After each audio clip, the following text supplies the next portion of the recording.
বেশ কিছুদিন ধরেই একটি গাড়ি ব্যবহার করছেন জাতীয় নাগরিক পার্টি এনসিপির সিনিয়র যুগ্ম মুখ্য সমন্বয়ক আব্দুল হান্নান মাসুদ। আর তখন থেকে আলোচনার সমালোচনায় বিদ্ধ হচ্ছেন তিনি। অনেকের প্রশ্ন, হঠাৎ কি করে গাড়ির মালিক হলেন তিনি, কোথায় পেলেন এই গাড়ি?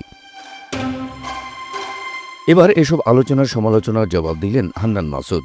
জানালেন কিভাবে এই গাড়ি পেয়েছেন তিনি। এক সংবাদ মাধ্যমে দেয়া সাক্ষাৎকারে হান্নান মাসুদ জানান, গাড়িটি তার নিজের নয়, গাড়িটি তাকে একজন ব্যবসায়ী ব্যবহার করতে দিয়েছেন। আর সেই ব্যবসায়ী একজন জামায়াতপন্থী বলেও জানান তিনি। সেই ব্যবসায়ীর নাম উল্লেখ না করলেও হান্নান মাসুদ জানান, গাড়িটি যিনি দিয়েছেন তার বাড়ি হাতিয়ায়। তিনিও যেহেতু হাতিয়ার মানুষ, তাই বাড়িতে আসা যাওয়ার সুবিধার্থে এই গাড়িটি ব্যবহার করছেন তিনি। বান্ডেল থাকলে প্রতি সেনমানিতে টাকা বাঁচবে। বিকাশ সেনমানি বান্ডিল কিনে জিতুন প্রতি লেনদেনে।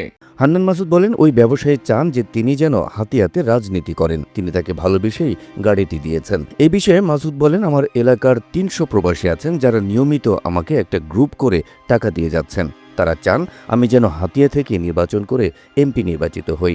এ সময় গাড়ি ব্যবহার নিয়ে আর বিতর্ক তৈরি না করতে সবার প্রতি অনুরোধ জানান তিনি।